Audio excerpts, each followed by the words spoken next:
Welcome to Here to Uplift. This is where we uplift our community by sharing the real stories and wisdom of entrepreneurs, changemakers, and innovators. No fluff, just the good, bad, and ugly of their journeys. It's a new season, and we are breaking bread in a segment I call Let's Taco Bout It, highlighting the food and culture of Silicon Valley. So you might get a little hungry. Your support means everything. So if you enjoy this episode, learn something new, or feel inspired, please share it with a friend or that entrepreneur who needs a boost. Now, let's get into it. All right, welcome back, y'all, to the Here to Uplift podcast. I'm Lolo, and I'm super excited for our new series to launch, the Let's Talk About It series. So not only do I have an amazing guest with me here today to share a little bit about his story of entrepreneurship, but we're also going to smash some delicious tacos here at Rico's Tacos in Campbell. Before we get into these tacos, can you introduce yourself, tell the people who you are? Absolutely. My name's Chanson Peevy. I'm from SoCal, born and raised SoCal. Been in the Bay Area for about 18 years now. I'm in the tech space with a focus in cybersecurity. Been in cybersecurity probably the whole second half of my career, which my professional career goes back about, I think this is my 28th year in technology. So we in this. I'm aged. So happy to be here. Yay! I'm excited. Okay, so give me a little background because you chose this spot. Yes. Why Rico's Tacos? So Rico's Tacos was referred to me from a friend. So when we spoke to the owner earlier, and he was like, yeah, it's word of mouth. It's exactly one of those places. They don't have a social media, but everybody seems to know about Rico's Tacos because this place is always crowded. Right. And I used to DoorDash them every Saturday for like 4 or 5 months straight. So oh my gosh. They're official. Worth it. Oh, okay. So what did you order? I ordered the chicken tacos. I'm a plain Janer, so it's just chicken, cheese, and tortilla, extra crispy. Okay. And what did you get? Because yours looked way better than mine. Okay, so I asked her, I said, what's your thing here? She said the super tacos, but I was indecisive on the meat. So I think I got carne asada, I got the chile verde, and I want to say this one was barbecue pork, if I remember right. Yeah. So, yes, if y'all hear us slurping as we're talking, don't mind us, but we'll try not to smack. We're going to give you the sounds, the little ASMR, just enough that you want to come here too and eat with us. Okay, let's take first bite and see where we're at. Let's do it. Okay. Ooh, which do I start with? Okay, so I got avocado, cheese. I got the works beans in it too. I don't think I've ever had a taco with like the beans in it also. Really, with the whole beans too. It's very traditional.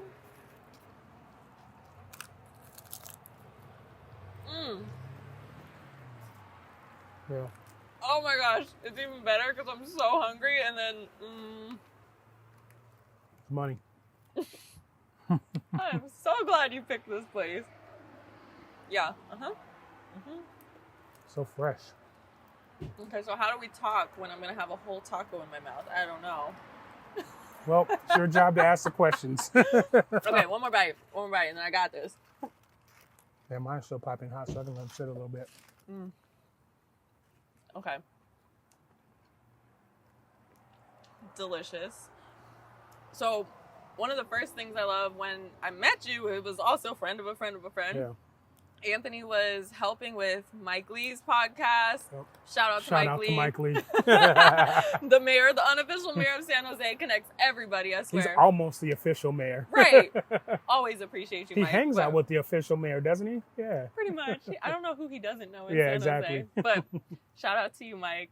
I love that he introduced us and I got to meet you. And I only heard a little bit of your story at that time, but once we reconnected, one, I was super fascinated to find out we were from like close to the same place. Yeah. So I'm from the Inland Empire for people that don't know. Yep. So I would love to like really start your journey from the beginning because we know Silicon Valley is known for tech. Yeah. However, the journeys to get there are so vastly different. Totally. How did you even get introduced to tech, and were you interested when you first were in SoCal and growing up? So that's a pretty linear story. Okay. Again, I was born in Long Beach, lived in the LA area until I was about 11. Then my parents moved us out to Moreno Valley, which is in Inland Empire. So I did most of my growing up there. Went to high school, Rancho Verde High School, which is now a fairly known high school. But kind of getting into tech, I had a best friend named Omar, and his dad was like an engineer, like at Lockheed or something like that. Okay. So he always had computer stuff around us, and were worried about was going to play basketball. But I would always go to his house, and he would call us in there and sit us down and start talking to us about computer stuff. One of the OG techs. Yeah, I love it was that. so boring though. I was like, man, we just want to go hoop, man. But it was funny because over those years, like he kept talking to us about computers. Then he started letting us play games on the computers. So I developed an interest. Okay. And then kind of fast forward to where my dad bought our first home computer when I was like in the 11th grade or something like that. Man, I'm aging like myself. when they first came out. Not when they first came. When I'm they not first that came old. out. I'm asking. No. Okay. I wasn't born in the 60s. I was born in Well, I should say when they first became popular Right, to have when they at were- home, right? 'Cause exactly. that was different. Exactly. Yeah. I still remember because my brother got me mine. Yeah. There were thousands of dollars, and they probably only held. We hold more storage in our Apple Watches than those things had. Oh my gosh. But really, what that did is I was always a destructive kid. Anything that I was able to spend time with and get my hands on, I would break it first. So did that to the computer. I broke our first computer within probably a few weeks of having it. Couldn't even tell you what I was giving me doing. a heart attack I because know. I'm thinking about ours. Oh my gosh. So back then it cost like $500 to fix. So my dad fixed it one time. Okay. And he was like, listen, you break this again, that's it. The computer's gone. So broke the computer again easily within the next few days. Couldn't even tell you what I was doing. But my dad was like, well, that's it. No computer. It's gonna sit there until it fixes itself. So that kind of started my interest, right? This is back in the Windows 3.1 days where you would load, like 20 disks, 20 floppy disks to get all the operating system back on. Through the grace of God, I figured it out one day. It took me weeks though. Like, as back in the day when you used to get a new computer, it would come with this bucket of software that was installed on it. So, I started digging through there. Super long story short, I ended up figuring out how to reload the operating system. So how old were you at this time? You said high school age? I was a junior, so 15, 16. Jeez, Yeah. Brilliant mind. Yeah, we'll say inquisitive mind. I don't know Back how I could have then. put an operating system back together. Yeah. My gosh. So that's what got my interest into computers. So I was able to load the software back on. That caused me to start, taking the shell off, looking inside. And really, that just became my love. And, kind of fast forward, getting through high school and thinking about college, it's interesting. I actually went into undergrad as pre-med. I was going to do sports medicine. First semester. Basketball over everything? Exactly. Okay. First semester, bombed first semester, immediately on academic probation. I'm like, all right, probably not going to be a doctor. Biology and Where all was that. this? It was Washington State. Yeah, so I Washington went to State. undergrad at Washington State. Okay. Washington State and Pullman, not University of Washington in Seattle. Go Okay. Cougars. Gotcha. Yeah, so first semester I was like, well, I like computers, so, let me change my major. So I changed my major to computer science. Didn't know that was, I don't like math, so it was too much math, programming. So I was like, all right, well, there's more of a business side, for a computer degree. So I changed my degree to computer information systems.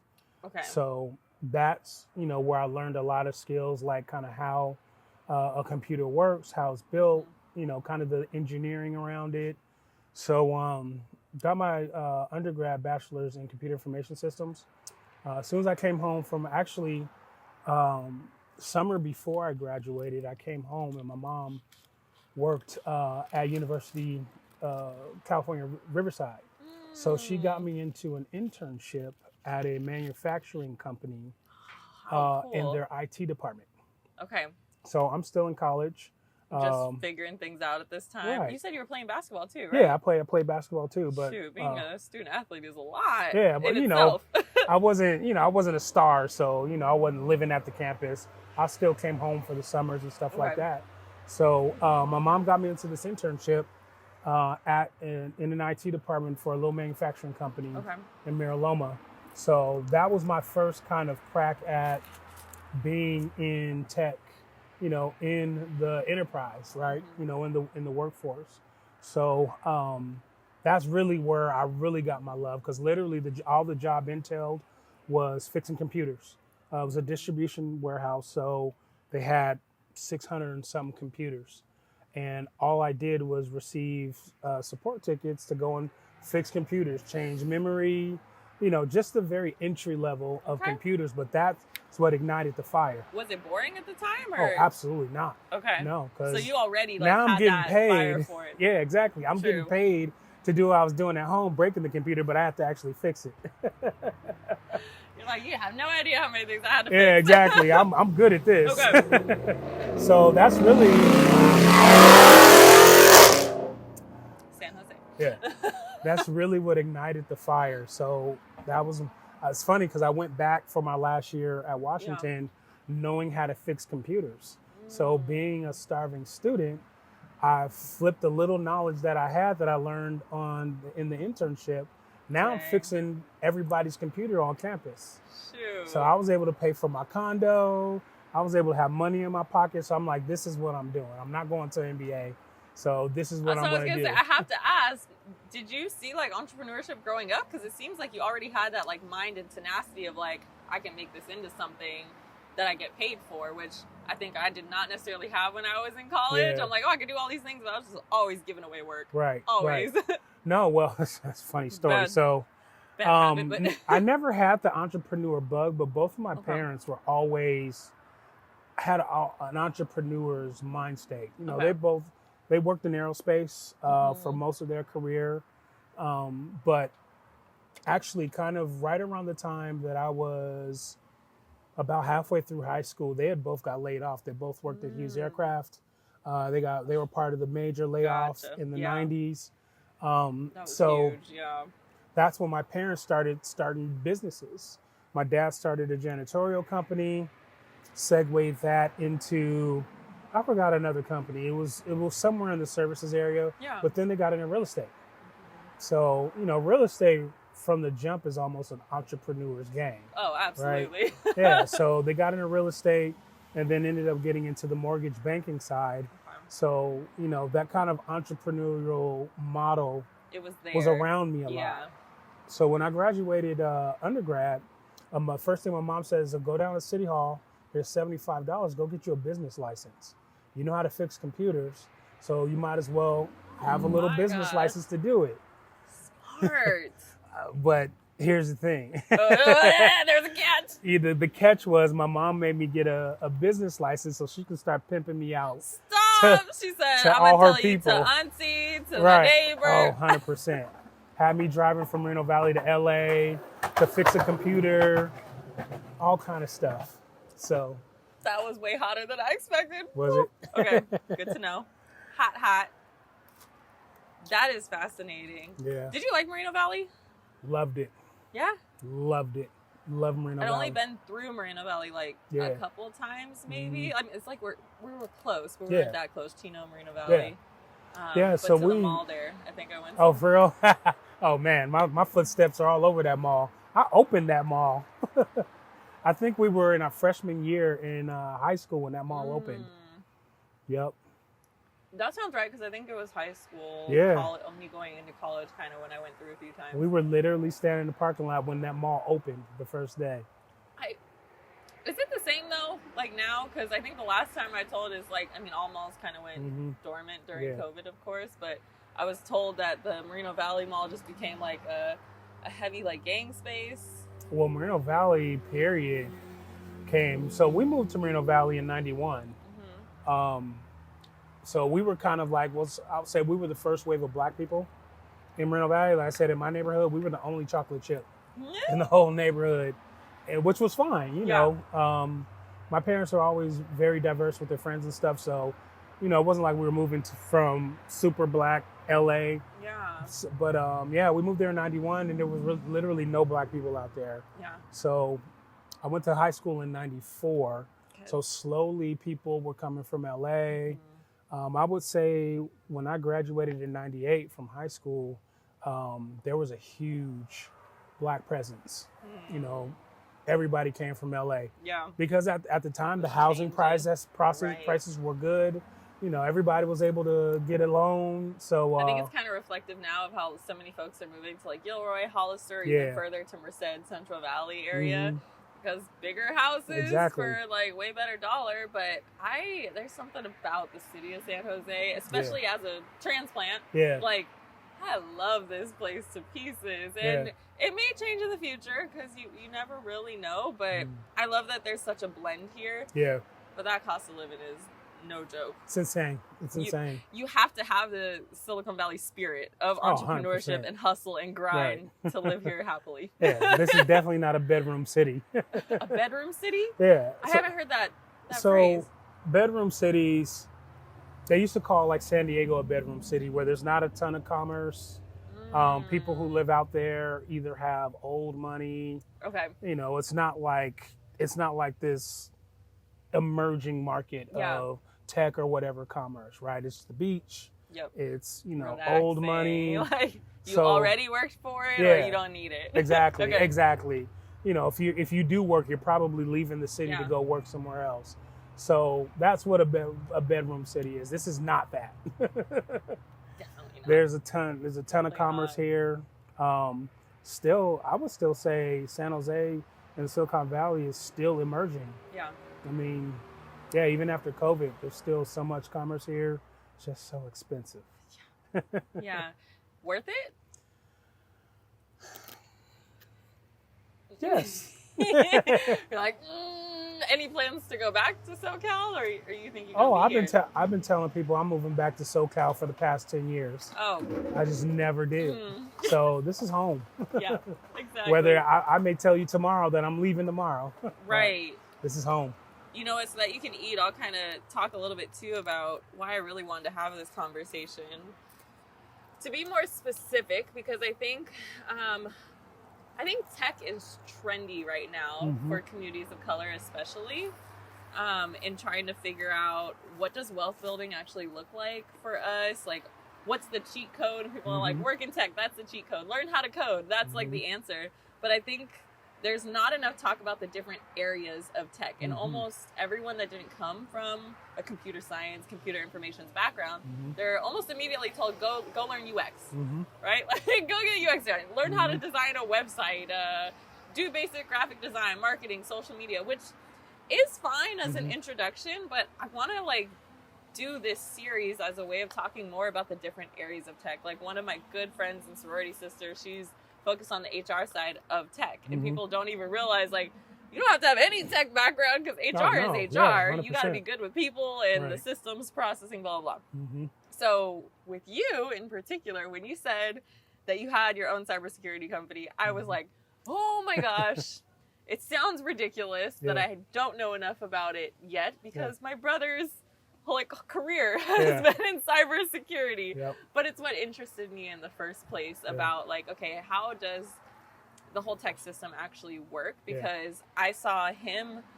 move through a few different major companies like IBM, for example, and he did so much like traveling and fixing on the computer side. But I was like, I don't get it because I was young. We have a 20-year age gap between us. So, so I was pretty young when he started, but he got me that first computer, and I thank him a lot for you know my interests or you know that pursuit of like I can't even say it. I won't say the pursuit of technology because I thought I was like the slow one when it came to technology. No, but you hit it on I'm the head, still though. interested. You know, so I want to learn more about. What does the cybersecurity field actually look like? What does it look like for communities of color interested in getting into the space? And what it was like for you in that journey? So I know that's like a 3-part question. No, that's a perfect narrative. But I do want to kind of bring up a point that you said, and I would love to kind of peel the layers back. Please. And I would actually love, as you talk to more other technology professionals, kind of pose them. You made a comment about wealth building. Yes. In the tech sector. That is something that is not talked about a lot. Is it a myth? It's definitely not a myth. Okay. It's not a myth, however... There's just different ways about it that we need to talk about. Yeah, absolutely. You have to talk about it because, you know, as we get into tech and, you know, because I got mentees and stuff like that, when we come into tech, we know that there's an earning potential, but we don't think about it from a wealth building perspective, right? We know that we can go get some money, right? We can get some money, we can live decently, but when you're talking about building wealth and ultimately generational wealth, right? Exactly. That's something that is not, it's not a topic, you know, in the Black community, in the tech community, period. So I would love, you know, as you're talking to other professionals, kind of get their thoughts on that. Okay. Because, you know, getting into tech, you know, you're chasing the technology. You're not really thinking about other things around it. Like, you know, okay, now that I'm in an emerging pillar of business, you know, what can that do for me? What can I do for my life? What can I do for my family? Those aren't things that we're talking about. We're like, okay, I'm going to go into UX, right? I'm concentrating on design. You know, I'm trying to learn all that stuff. I'm not really. And I'm getting paid, but I'm not thinking about what am I doing with that money? How are these skills transferring and leveling me up? We're not having that growth conversation regularly. So I'll give you my story. Like I said, I got my first internship when I was 17, and it was a paid internship. Okay. So this is back in '96. I'm a 17-year-old making $25 an hour. That's a rich man back in those days. And I'm 17 years old. Wow. But all my parents taught me was to make money and to do your best to make more, right? They didn't teach me how to save. So you can almost imagine what I was doing with that money at 17 years old. Flyest, every shoe, flyest gear. It's funny, I told the story on Mike's podcast. When I was getting those checks on Friday, I would spend 90% of that check just to have enough money to eat until the next Friday check. God. And were you dating at the time? No, absolutely not. I was going to say, much money goes, I think for men in particular, I'm like stereotyping a little bit, but I feel like men spend a lot of money on dating life too. Oh, no, no. So I was kind of a late bloomer when it came to girls. So, you know, I had one girlfriend in high school, and, you know, she ran circles around me. So that was about it. I was a super late bloomer when it came to girls. But I made up for it in college, though. Especially if you're making money. Exactly. So, yeah, you know, it was funny. You know, having that, actually, I take that back. It wasn't 17. I was 19. I was 19. Again, making $25 an hour. That's roughly $1,000 check a week, somewhere around there. For a 19-year-old, that's insane. So even after I kept going back to that internship when I graduated, I went to go work with them full time. So now I'm making $30 an hour, fresh out of high school, 21 years old. I'm balling, out of control. But again, kind of going back to the point, I had no concept of savings. I had no concept of, okay, what do I need to be putting away for? I had none of those financial goals in place. And I feel that that's still a problem for young technologists coming into the field, because we're just conditioned to go try to make as much money as you can. No one's talking about what to do with it, like buying a home. Right. I should own 5 houses right now. There's all the investment properties that give you passive income, right? That was, and my parents were in real estate. But that information wasn't being shared openly. It wasn't being shared openly. That's the operative word, right? Openly. And I think, yeah, totally. Yeah, because if you don't know people like in the real estate world, then you're not getting the information. Exactly. So no, I 100%. I'd love to see your series kind of evolve and start weaving that in. Absolutely. You know, start asking these young technologists, okay, you've got the job you want. What are you going to do with those earnings? What's your plan to level up too? Yeah. Right. Yep. 100%. I will. Yeah. Absolutely. I want to hear these answers too. I want to see how people are thinking nowadays, because I even I was actually talking to Anthony about this, because we've been reading a lot lately. And I've been trying to go back and read all the books that are considered classics. And like, these are the best known books for wealth building. And most of the time they're 20, 30, 40 years old and they still last today, because it's like well, I forget that quote. It's like, if you want to know the secrets of the wealthy, like, go find it in a book. And it's like, it's been there. It's just, you got to know where to look. But with that being said, there's a lot of, I think, even controversy in some of the opinions on how to go about building wealth, particularly when we start relating it, like, historically and, like, tracking down over context. But real estate is one that's talked about a lot, obviously, investing in real estate and not thinking of it as like, oh, I'm just getting my forever home, but thinking of it as tools to building wealth. And then I think the other piece that is a little debated upon is like debt versus using OPM, other people's money. And that might be a whole nother conversation for later, but I'm glad you say that, because as we go through this series, I'm definitely going to start asking about it and just see where people's minds are at. Can I make a recommendation? Please. I would challenge you to ask everyone to define wealth. Define it. What is that? What does it mean to you? Okay. And what does it mean to you? I was going to say, I'll start. Yeah. You know, wealth to me, now that I'm almost 45 years old. From a wisdom place. Right. Place of wisdom. Wealth means, you know, assets. It means having your money in certain places that can make more money. You know, also being a business person is having multiple sets of incomes that can make money while you're asleep. Yeah. So, you know, it's good to have a business and run it, but obviously you want to have an efficient running business to where, you know, whatever goods or services you're providing can be done while everyone's in bed. Those are kind of like the major things about wealth and wealth building that I believe in. Yeah, absolutely. So I would love to hear people's different renditions, because I might have it wrong, right? You know what I'm saying? Someone might say something else. Yeah. And I'm like, that is something I need to put on the list. You know, because I definitely believe there's a huge difference between being rich and being wealthy. Oh, 100%. And when you say that, when you say define wealth, my immediate thought actually goes to freedom.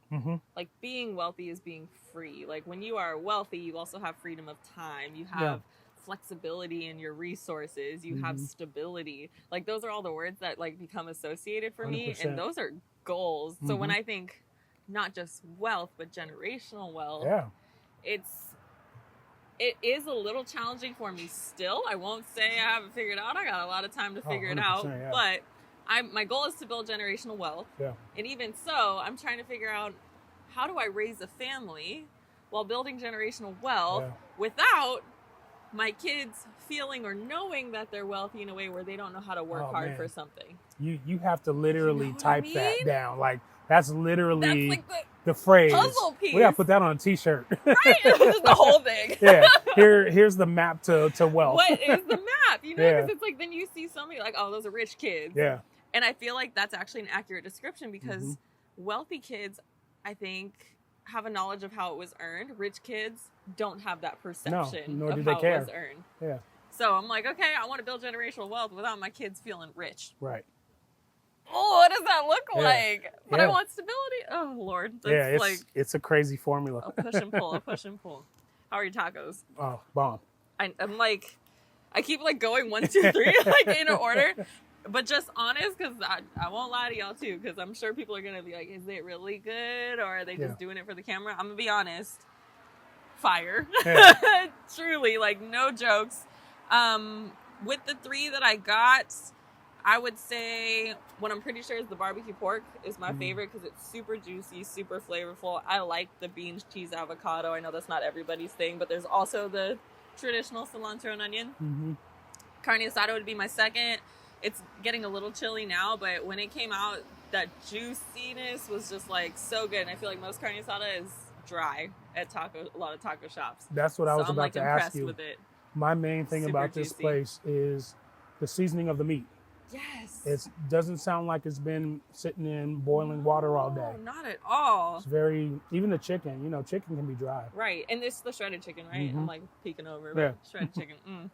I will say the green chili one is a little less flavorful to me compared to the other 2, but I think if it was the only one I ordered, I probably wouldn't know the difference, and I'd just be like, this is bomb. Yeah. So it's still good. These 2 are even better to me, but I would definitely recommend. And I'm sad that I'm drinking water. I'm not going to lie. I'm already cheating. For the people who know me in this season of my life, I'm focused on protein.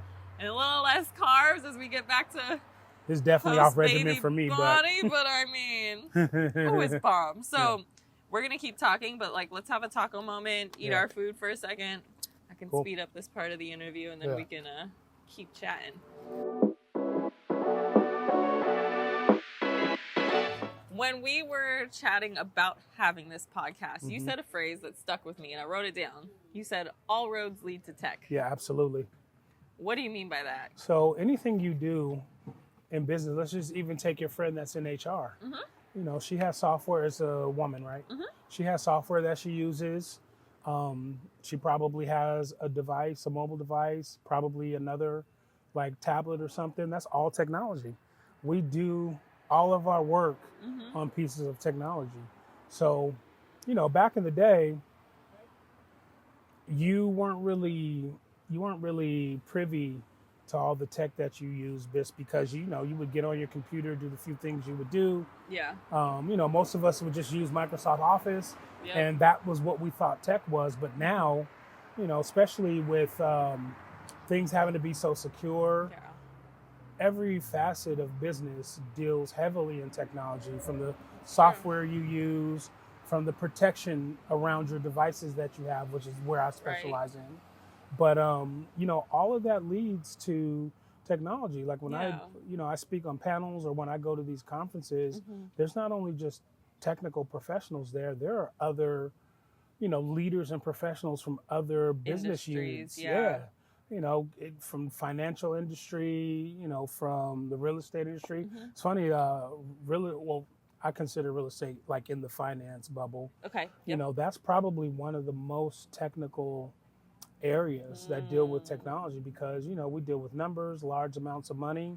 So true. That stuff has to be secure. You know, numbers got to be right. Exactly.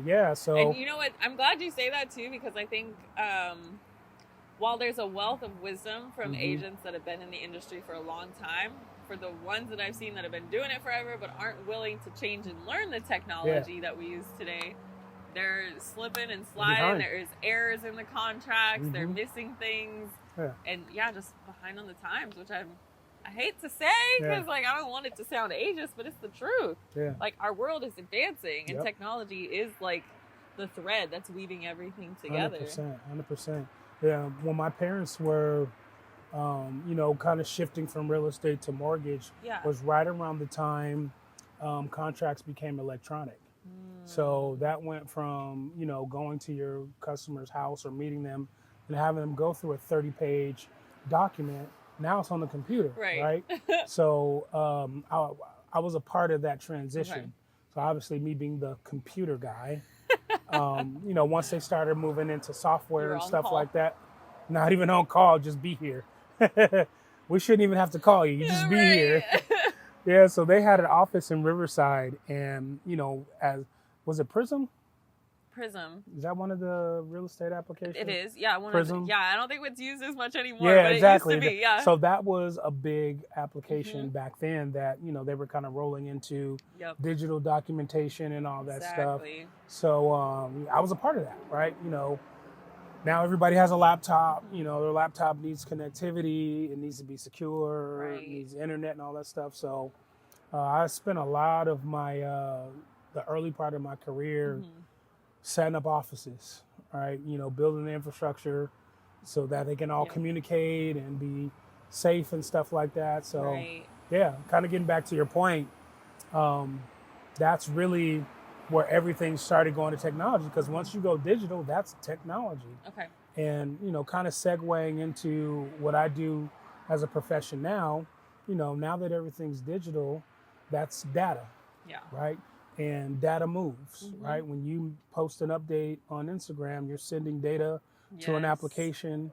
That application processes that data moves.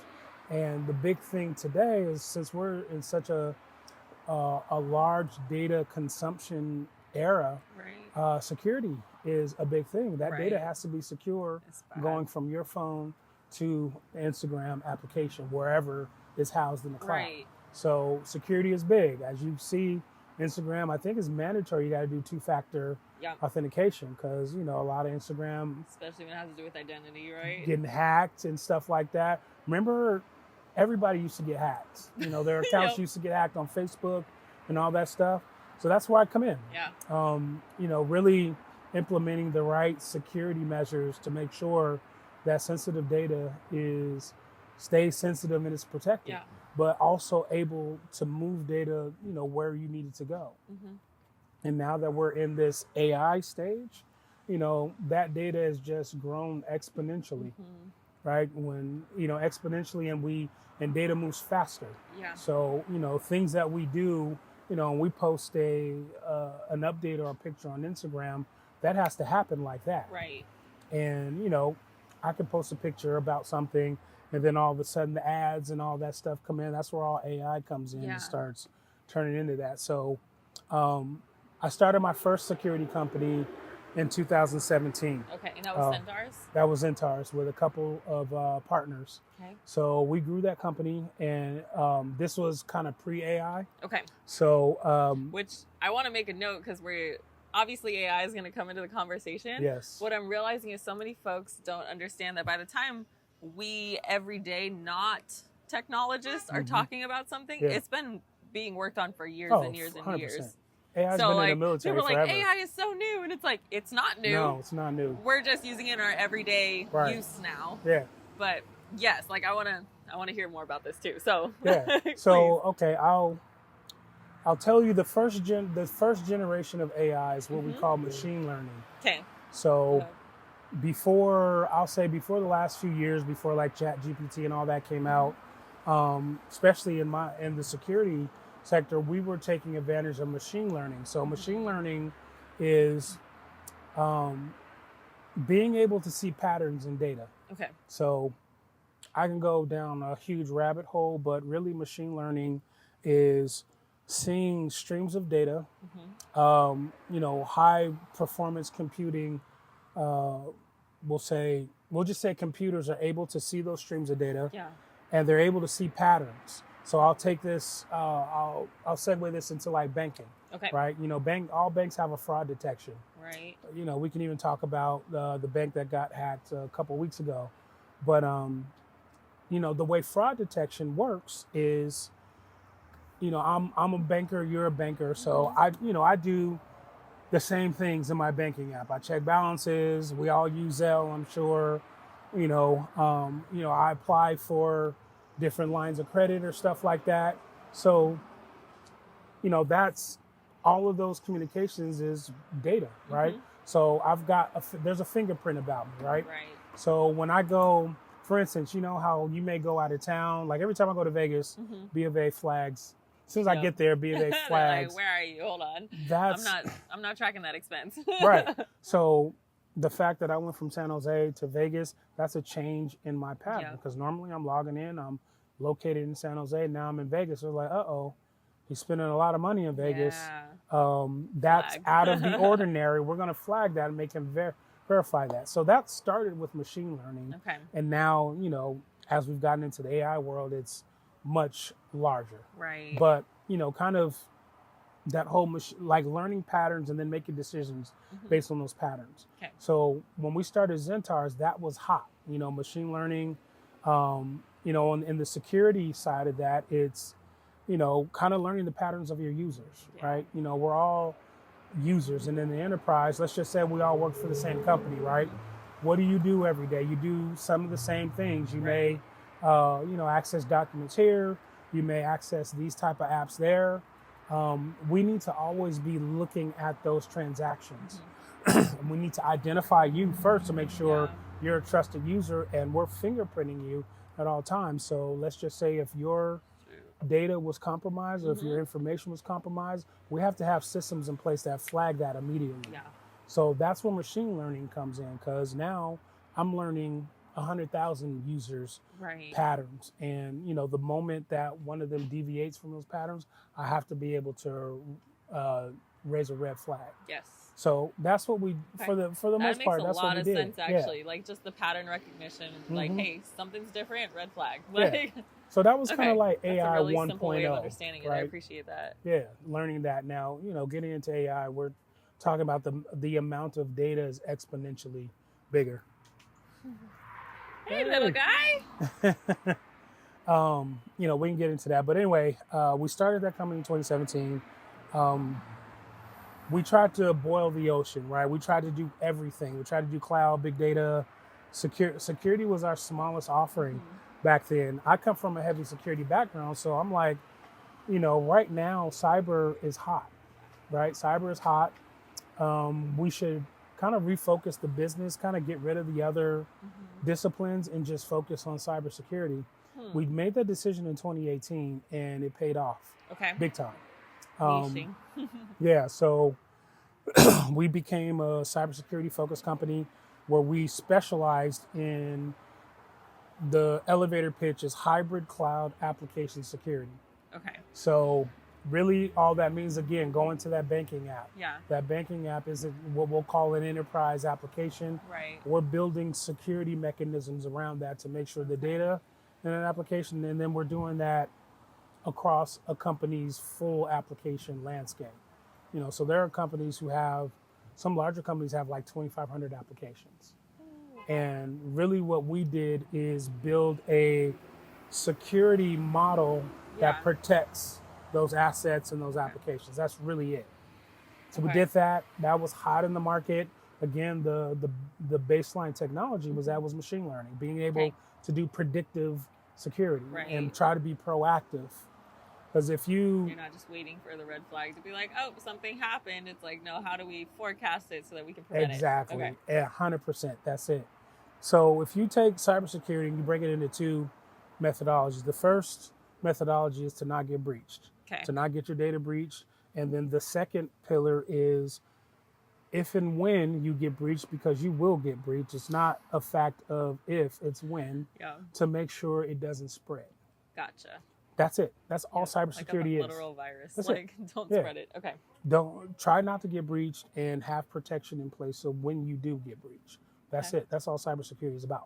Okay. So you can go in many directions with that, but that's really like if you take a CISO or, a leader in cybersecurity, those are his two main directives. Okay. Again, you can segue into all that. So, again, going back to that business, we built that business, we grew it, found our niche, made some key partnerships with like Cisco, with Microsoft, and then we became very appetizing for investors. So in 2022, we were acquired. So, we were either looking for silent investors or a full-on acquisition. So what I will say is today in the tech world, when you start a tech company, the goal is not to build that company into Google. That's exactly what I was going to ask you. So we I'm were glad just you're talking touching about on this. that. Okay. Yeah. So in the tech there's so many startups, so it's like there's no way everybody can imagine. This is the land of startups. Google. The goal is never to grow into Google or to Amazon or Microsoft. You find something that the market needs, and the Googles will come buy it. The Microsofts will come buy it, or bigger organizations. 100%. Okay. That's something I didn't realize until we got to the point with this business, because I'm like, I don't want to sell. We're growing. We've got 100 employees. We started with 8. We got 100 employees. Let's keep going. And they're like, well, we've grown the business as much as we can. Yeah. And once I understood that, I'm like, okay, this is what all my peers are doing. They're growing these businesses, and then, Google's coming to buy them, Microsoft or Amazon's coming to buy them. Okay, I said, all right, I get it. And it doesn't take away your business acumen because you Not can at go all. do it again. 100%. So we sold the company in 2022 to a larger group. And, they decided they didn't have a cybersecurity offering in their portfolio. They had a bunch of cloud services. And so, again, it's really hard to build a cybersecurity practice. So they just bought one, which was us. Right. Yeah. So they bought us. We stayed on for the couple of years to help with transition and all that stuff. And then we all just recently made our exit a few months ago. Okay. So a lot of lessons learned, made a lot of money off of that. So now, what did you do with it to build wealth? Put it away. Did it get reinvested and? Oh yeah. So I started this company, Magenti, all my own money. Okay, brand new company. My own money. Brand new company. From scratch. Completely from scratch. I've got 4 employees, including myself. And, you know, people say, well, are you just going to do what you did as interns? Yes and no. The yes part about it is, you know, we're still focused in cyber. The no part about it is we're now transitioning into AI security. Okay. So I can really go down a long geek hole about what that means, but just really protecting customers or protecting organizations as they go into the AI world. Yeah. I think so. I had a conversation with my mom about this not too long ago. She teaches at Whittier College, and a lot of professors are like kind of in that tough moment of like, okay, how do we ensure that the papers our students are submitting or whatever it is, like it's not AI generated? And then, you know, I am a huge fan and lover of ChatGPT, but you have to know how to use it. I didn't know how to use it at first. Like I didn't know how to craft a prompt and actually figure out. And I had the same mindset at first where I'm like, I don't want it to write for me. I like my words. And then I was like, now I'm like, okay, it's an idea generator. It's when my brain is stuck, it helps me craft the words. Or like I'll write a whole paragraph or something and then be like, can you pull out the pieces that are most important or tell me what's missing? Like there's so many ways you can use it for good and bad. So I appreciate like hearing that this is really a forecast of like, okay, what's needed? We need more cybersecurity around the AI world and tools that we're going to be using more and more of. Yeah. And really getting into the AI world of things, we want to be able to make better decisions faster. Okay. Now humans, you know, we can think about things and we can make decisions, but now we're talking about, I always use the banking example, is, you know, a bank has, like a B of A or something, has millions of customers and they're making millions, tens of millions transactions per day. Right. So if I go apply for a loan, taking my criteria, my income, my credit score, where I live, I need to know, I can't wait for you to look through my application and make a decision if I'm pre-qualified or not. I need a mechanism that can pre-qualify me in 2 minutes. Right. Which means, you know, I can go out to AI that can go look at millions of applicants. And based on my criteria and those millions of applicants, in 2 minutes, a machine can tell me if I'm pre-qualified and make a much better decision in a fraction of the time. That's really all AI is just, you know, light speed thinking. I like that. Yeah. Being able to being able to train that into any type of results. Right. And I think when we think of it as a threat, we are downgrading ourselves, underestimating ourselves, because we can be thinking of it as a tool. So I know there's like a lot of fear of like, oh, AI is going to replace this stuff. It's like, you are a creative, intelligent being. Like figure out how to use it to make it work for you, because somebody created it in the first place, which means we got to use it and make more creations from it. So. Yeah, those that don't want to kind of lean into AI are going to make bad decisions much slower. Ooh, that's on a shirt. Yeah. Okay, we got a few shirts to make. We got a whole line of shirts to make. Okay, so I kind of want to finish this with like the forecast and advice piece to wrap it up, because obviously we could keep talking and talking and talking. There's so much within these realms that we didn't dive into, but forecast wise, I'm gonna direct it towards, let's start with people entering into the cybersecurity field, fresh into cybersecurity. What skill sets or areas, topics do you think they should be focused on most as you're seeing changing world of cybersecurity and technology? Gotcha. First thing to think about in cyber is a very generic word. It means absolutely really nothing. Like when you go apply for a job, you don't go apply for cyber. You know, you have to find where you want to be. Okay. And what I normally tell my mentees is, when you think about cybersecurity, there's this methodology called the cyber kill chain. Okay. So the cyber kill chain is basically a model of how hackers hack. This was invented by Lockheed Martin in the 70s. Wow. So okay. it's just basically a model of how attackers attack. Now, I won't go into the 1 hour spiel of how that works, but there's levels to it. Sign up for the workshop later. Exactly. Sign up for the paid workshop. Because this is exactly what I tell my executives, because, you know, they're like, we don't even know how hackers think. Yeah. So there's a model. But if you, again, going kind of back to the career path, you kind of want to find your area where you want to be. Do you want to fight attackers?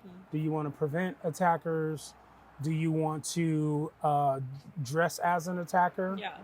And, you know, kind of whittling down where you want to be with that. Some people want to fight attackers. Some people want to be the attackers. Some people want to prevent attackers.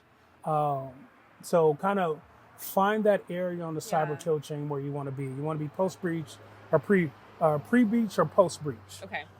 Really where my specialty is post-breach. Okay. So I don't do pen testing or anything like that. I'm post-breach and post-breach protection. So even knowing where you want to focus on within the greater realm. So figure that out first and start your research there.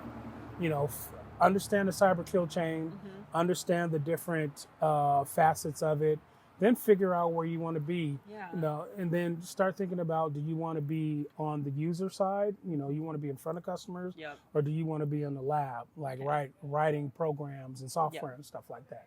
Okay. So that's helpful. Yeah. Yeah, that'll get you started.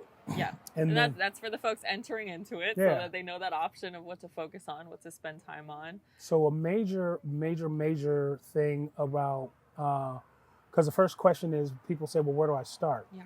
YouTube. Okay. There's YouTube University. YouTube University, TikTok. You can learn anything. I still go to YouTube. Like if I need to learn a facet. Technology. Man, exactly. Use technology and learn technology. Yeah. Oh, I love that. Okay. Yeah. So if you don't know where to go to YouTube. You ain't got to go to school. Because you said you did your first degree, but you're like, MBA is not worth it. No, I went and got a now? master's in After? In IT management. Okay. Which I don't use. My mom said go get a master's degree. You're like, I did it. I should have went to business school though. Should have went and got an MBA. You never know. I feel like the transferable skills are there no matter what. But whatever path you take, there's always a way. There's a way to get to your end goal. It's not always just the linear example. But with that being said, I'm curious for mindset side. So maybe not specific in cybersecurity tech necessarily, but just mindset for entrepreneurs that are building a business. They already started the business, they're running it, and maybe they're kind of in that like sluggish moment where things aren't going so hot in the business. Mindset or any advice, tips to get through that season? Find a focus. Because 9 times out of 10, when people start companies, they have, because back in the day, you know, when they told you, you know, if you're going to start a business, have 5 ideas, be passionate about 3. My advice now is find one focus first. Yeah. Master it. Yeah. Find that focus, master it, make a lot of money on it, then move on. Yeah. So the operative word is focus. Find a focus. I like it. Yeah. Okay, another forecast question. What's on the forecast for Chanson's love life? I don't think you have enough video for that. That is definitely not in the... It wasn't in the script? You're like, wait a second, hold on. That's not a part of the plan right now. I'm very happily single. Okay. I guess I'll leave it. Well, if you want a chance at Chanson's heart, you know, you got to learn a little bit of lingo around cybersecurity and bring the Ciroc and cranberry. So the Ciroc peach at that. Oh, okay, Ciroc peach. Be specific. Yeah. Is there anything that you really want people to know about you? I'm more than just diamonds. It's funny, people in the street have no idea that I'm in tech. You know, they see the diamonds and stuff. It's funny, I get pegged with a pimp or a drug dealer. Really? Dead ass. Like, it's so hilarious to me because I'm like the biggest square y'all know. I'm done. He said this is nerd money, y'all. Okay? Exactly. Aw. Don't judge a book by its cover. Right. Well, I love that. So I like to always finish with a little bit of a heartfelt question. So my very final question for you is, when you think about legacy, and just kind of the mark you want to leave on the world, what do you want that to be? How do you want people to remember you? My legacy is, and it's funny, I heard Young Thug say this. No, Slim Thug said this. He said, once you get to the point to where you make a lot of money, it's no longer about making the money. It's putting other people in place to make money too. So my legacy, I want to be able to enable a lot of people. I've gotten to the point to where money's being made. So really, I want to put myself in a position, my business in the position to be able to enable more people. Yeah. So that's my legacy. I like that. Yeah. Just to check, Slim Thug is the one that's like, they're all like that. Okay, so that was put the money in the something like that. It was Young Thug actually, but that's I was like, hold on, which one? Okay, one of those thugs. Well, I love this. This was an amazing taco spot. Excellent. Shout out to Rico's Tacos. Thank you so much for giving us a space to host and delicious food while we had this chat. We talked about it. I'm really informed right now, but also have way too many questions that we can put a whole nother episode on. So thank you, Chanson. Thank you for having me. Appreciate it. Appreciate it. And cheers to y'all. Come check out Rico's Tacos. Peace.